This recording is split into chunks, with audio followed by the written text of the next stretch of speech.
கூட்டத்தை மட்டும் கொஞ்சம் அப்படி மேலே போச்சுருங்க. ஒட்டா தெரிய மாட்டேங்குண்ணே. மிக சிறப்பாக இந்த நிகழ்ச்சி நடத்தணும். அது நம்ம கையில் தான்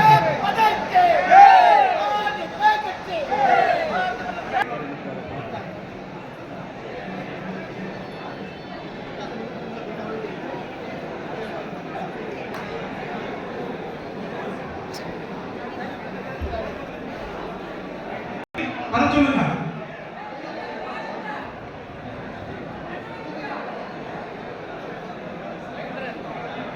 வருகை தந்திருக்கிறார்கள். பாரத் மாதா கி